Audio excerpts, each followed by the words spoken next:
Welcome to Joyfully Unstoppable, the podcast for women who are ready to succeed without the stress. Whether you're leading a team, a classroom, a boardroom, or your own big, beautiful life, I am so glad you found us. I'm your host, Becky Hamm, leadership coach, speaker, and founder of Women Lead Well. Hello, I hope you are doing well. Spring has sprung. It's raining today outside my window, but we're going to have temperatures in the 70s. I am so excited.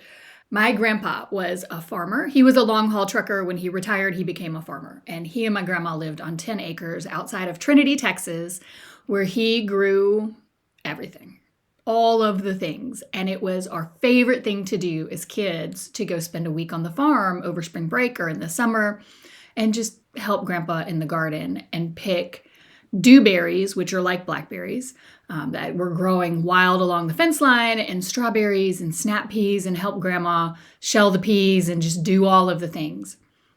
I unfortunately did not inherit my grandpa's green thumb, but I did inherit his enthusiasm for working the land. So I sowed my seeds, many of them like a month or more ago. They are growing. Except for my watermelon seeds, they're not coming up. I just sowed those about a week ago, so those were a little bit later. You start them later. But I want them to get going. And then my husband wanted Okinawan sweet potatoes, so got those, and you don't stick them in the ground like potatoes. You stick them halfway in the ground and they grow slips, like they grow these green kind of vines coming off, and then you plant those vines. Well, I'm not getting any slips yet. It's only been a week. It's okay. I'm worried, but I am not heartbroken yet. We're going to get there. But I hope wherever you are that you are seeing the signs of spring and things are turning green and your allergies stay in check and we can just enjoy the season before the crazy heat of summer shows up. Here's what we're going to talk about today. I was hoping for a segue would appear magically. It didn't. So we're just going to jump into it. Today, we are going to talk about a fundamentally important leadership task, and that is how to delegate. I deal with so many amazing women, high capacity women who are crushing it professionally. I deal with more senior women inside the Women's Executive Leadership Lab, my membership program that launched last month. But I work with women across the spectrum, from more junior, just starting out their careers, up to more senior VP, C-suite level women. And this desire to maintain control over the work that you're currently doing is shared. That is common. And and your willingness to delegate tasks is weak. Non-existent in a lot of cases. And so let's talk about it. Back, if you go to episode 44, so just a couple of episodes ago, I talked about how to prioritize, and I gave you my 4D model of ditch, delegate, delay, and do. And what I said was that first triage point, that first question you ask yourself is this important or not? If it's not important, you ditch it. You don't delegate unimportant work to anybody, right? So let's say it is important work. Is it work that only you can do? Because if it's work that only you can do, then you've got to do it. Then maybe you do it today if it's urgent, that's your due. Or if it's not urgent, maybe you delay it until you've got a little bandwidth or a little white space on the calendar to do it. You control the when if it's not urgent. But if it's important work, but someone else could do it, that's the work you delegate. And I hear the women who I have worked with in the past saying, well, okay, Becky, I can identify what to delegate, but I don't have any confidence that if I delegate it, that it would be done well.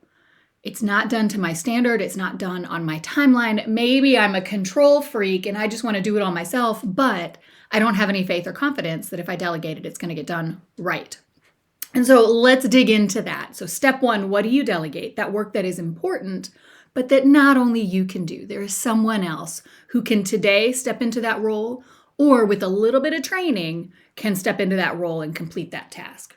So easy. You can identify the what to delegate fairly simply. And if you're struggling with that, well, then just shoot me a DM. Let's talk it out. Okay, so then who do I delegate it to? If I want to have confidence that this task is done well, then you don't just give the task to anybody. Remember, it's an important task. If it weren't important, you'd have ditched it. And so when you think about who should you delegate this task to give it the highest probability of being done to your standard, I'm going to give you 3 things to look at.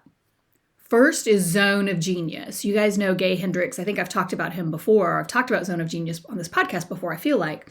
But a giant leap, a big leap, a great leap, I forget the name of the book, but he's the individual who has identified zones of genius.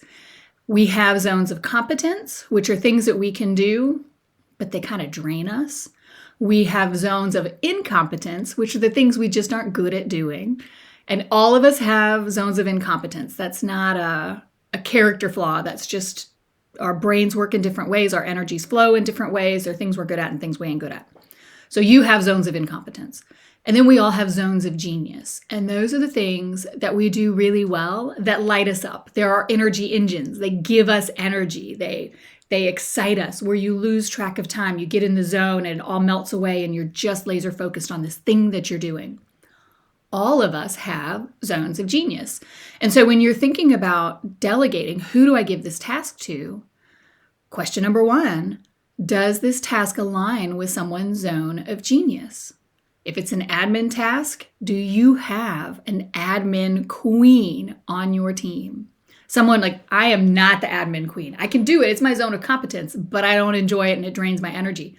There are people who freaking love that work, right? And so is this task in somebody's zone of genius?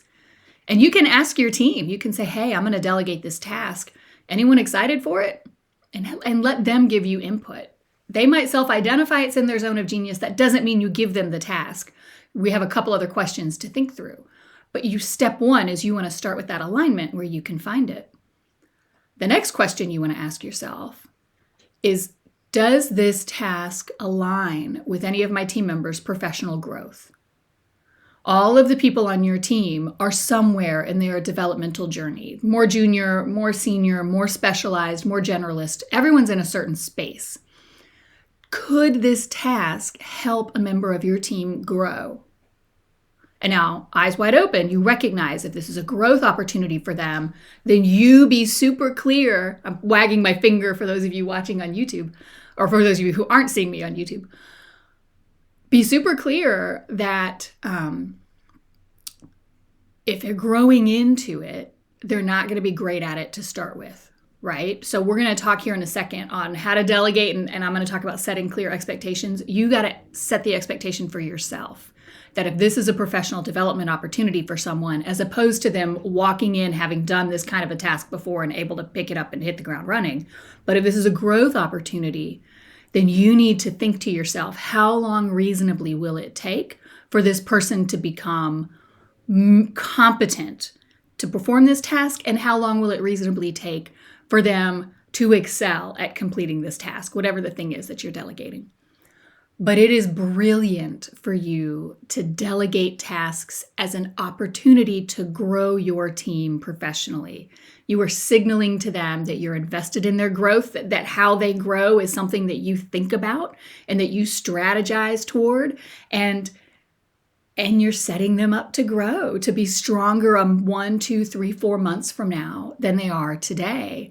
You're investing in the future health and strength of your team. So 1, zone of genius. Does the task align with something that a person is just excited to get to do? And then professional growth. Is this task something that will help one of your current team members grow and develop professionally, to move them to that next level? And then question number 3 is the brass tacks. And that is, who on your team has the capacity to take on this task? Across industries, across sectors right now, the workforce is shrinking. The number of people we have to do the growing amount of work is shrinking. And so you want to think about who on your team has the capacity to pick up this new task, because the person in whose zone of genius the task resides, or for whom it would be a great professional development opportunity, if they're already working at 120, 130, 150% of capacity, throwing one more thing on their plate does not set them up for success, and it doesn't set your task up to be accomplished well. And so you do need to be clear-eyed in terms of identifying a person who has the capacity. And you can get creative about this, right? So if the person who should take on the task, because it's in their zone of genius, it's a developmental opportunity, if they don't have the capacity, maybe you can see whether it's possible to reassign one of their tasks to another member of the team where it might better align with their zone of genius or provide them with a development opportunity so that the first individual can take on this task that you're trying to delegate. So you might have to get creative about how you are realigning tasks within your team, but those are the 3 criteria that I would encourage you to play with: zone of genius, development opportunity, and capacity. Okay, so great. So you have picked the person that you want to delegate to. How do you do it? Well, I'm going to tell you a few things. I'm going to say, 1, you got to set real clear expectations for you in terms of how long is it going to take this person to get up to speed, and for them in terms of what right looks like. So if you've got examples of the task that has been completed and done well, share that with the individual. If you've got examples of when the task failed to meet the mark, right? So what failure looks like, share that with the individual. You're going to sit down and talk them through all of this, but you just want them to know, what is the target that I'm trying to hit? You want to get real clear on why the task is important, what makes it an important task and not an unimportant task. This is just a straight up start with why. When people can understand why they're doing something, 1, they're more motivated to do a good job, but 2, that context helps them put pieces together so that they can take the actions that they need in order to succeed, to get the task done effectively. Without that context, people are kind of swimming in the dark, and that doesn't always go well. So be very clear. What does right look like? Why are you doing this stinking task to begin with? What are your expectations for updates on the task? Are you a send me an email once a week and let me know where we are on this? Are you a I want to see a draft before it goes live? Are you a I want to be part of the brainstorming before you even do the draft, and then I want to chop the draft and that, right? Don't micromanage. We'll talk about that in the next step. But what are your expectations for how this handoff of the task is going to work? Again, eyes wide open. And then the final thing that I would say here, I think it's about setting clear expectations. If you're the individual who's been doing the task for a long time, you probably have a ton of implicit knowledge about how to get the task done. And so again, this is an expectation for you, but set a clear expectation with yourself that you are going to take as much of that implicit knowledge as the new individual needs to succeed in accomplishing the task and make it explicit. Maybe it is that you brain dump how you've done the task in the past. Maybe it is that you pull together a file of the past examples of the task, or if there are guidance documents or any parameters, any regulatory requirements the individual needs to know to complete the task, that you take all of that information that's in your brain and you put it into a format that the new task owner can use. Second thing you're going to want to do is to clarify authority and autonomy. When does this new task owner need to come to you with questions for you to make a decision on how they move forward?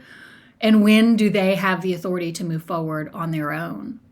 And along with this, because you're passing a task that you used to do to somebody on your team who is junior to you, you might want to, I'm going to say probably going to want, depending on the task, but you're probably going to want to send an email out to all of the stakeholders to say, so-and-so is now doing this.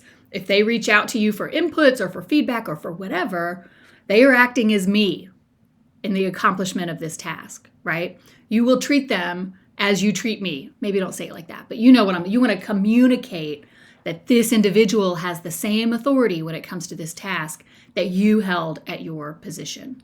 Because sometimes when someone more junior shows up asking for things, people might blow them off.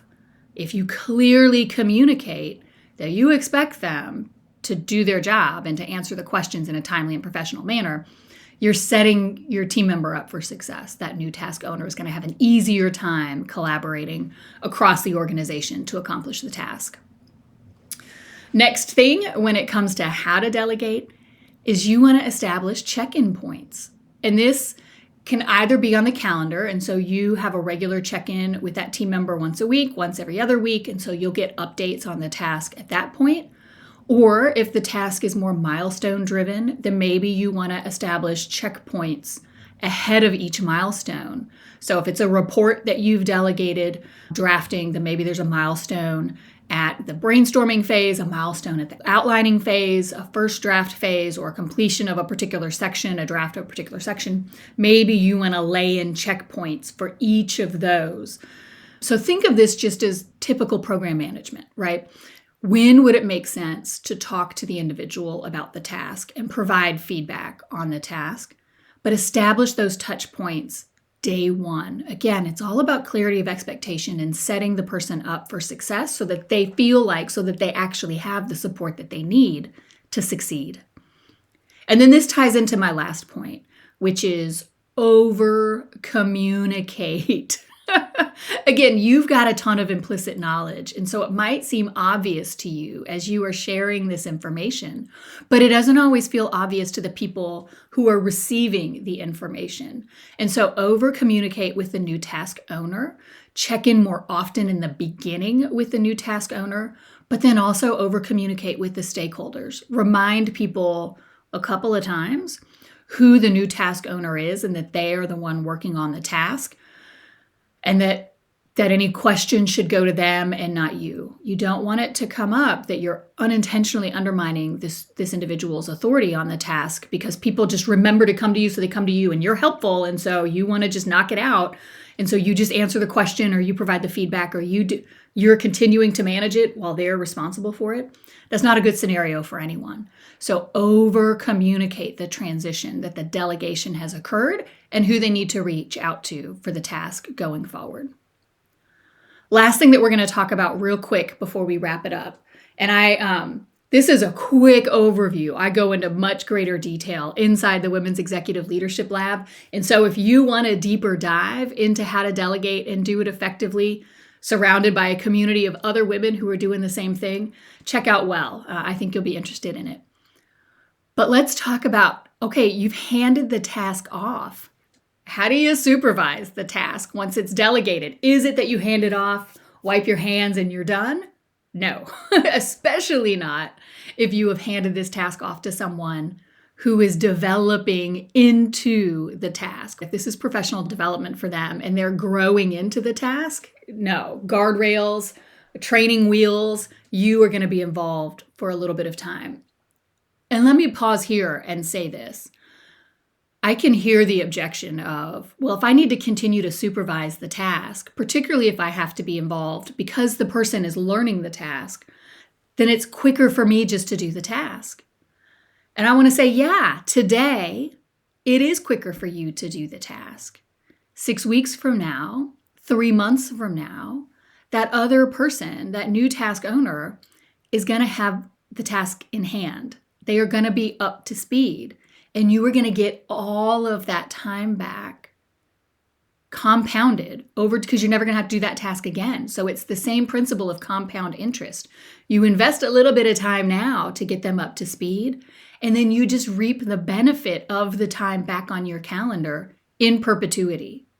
So yes, I absolutely know it takes a little bit of time in the beginning, and you might be thinking, I'm not getting time, this is taking time, it's not worth it. I want to be very clear with you. It is worth it in the long run. You just have to stick with it. Whatever that time frame is that you've decided, however long it's going to take the new task owner to get up to speed, that's your investment period. And after that period, all you're doing is reaping the rewards. You're going to have a stronger team member, a stronger team, and white space back on your calendar so you can spend your time on the important tasks that only you can do. It is worth it, I promise you. And again, if you ever run into any snags, just reach out. I will talk to you. We'll jump on a Zoom, Complimentary, we will work it through, and I will get you where you want to be. Okay. How to supervise the delegated tasks. You're going to do a couple of things. One, you're going to hold those regular check-ins. And I'm serious about this. Don't put it on the calendar and then cancel it because something urgent pops up. Hold the regular check-ins. While you are in those regular check-ins, you want to give useful advice. What do I mean by useful advice? I mean, one, advice that is clear. Clarity is kind. This is not the place to be nice and say, oh yeah, it looks good, when actually it doesn't. No. You want to be clear about, one, what is working. So you do want to praise the successes, right? So what is working in what the individual is doing? And then two, what are the deficiencies that might provoke a critical failure? What is going to cause this task to fail? Don't be like fixing the grammar and the punctuation. Don't be nitpicking in the beginning stages of someone taking over the task. Focus on the critical elements of the task. And once those critical elements are smoothed out, then you can move down to the elements that are important but less of a priority. Does that make sense? So start with the big guns, right? One, praise the successes, and then two, any critical failures, anything that's going to cause the task to fail, to not work, address those and only those in the beginning. Be clear, be direct.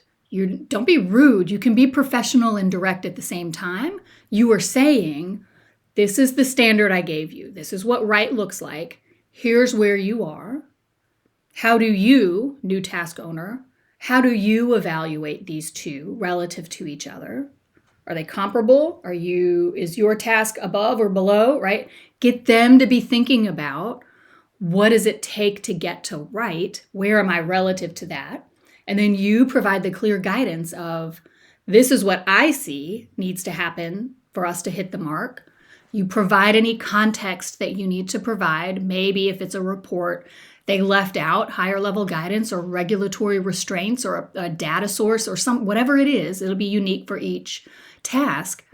You give that context. You give the context of the significance of failing to include that element or failing to meet the mark. What happens if they don't get it right?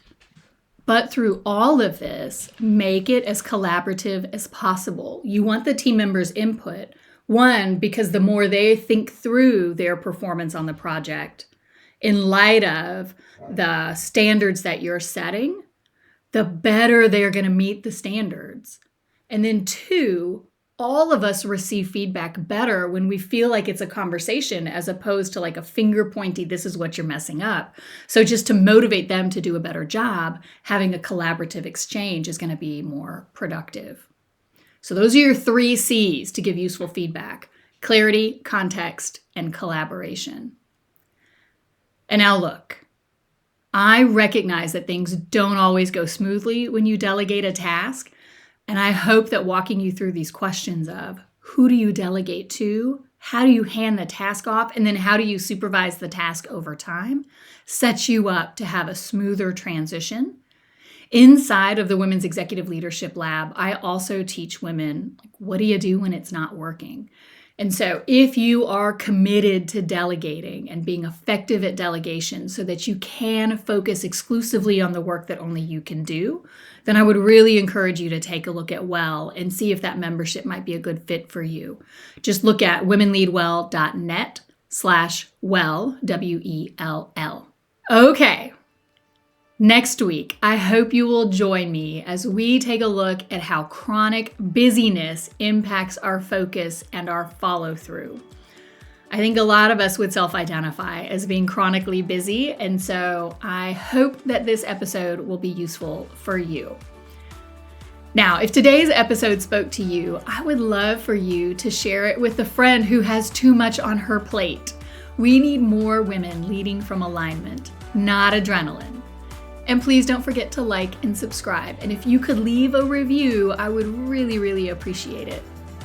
Also, you can always grab one of our resources. There's the 90-day leader development plan available on our website, along with free resources like the weekly reset routine and the mental load reset.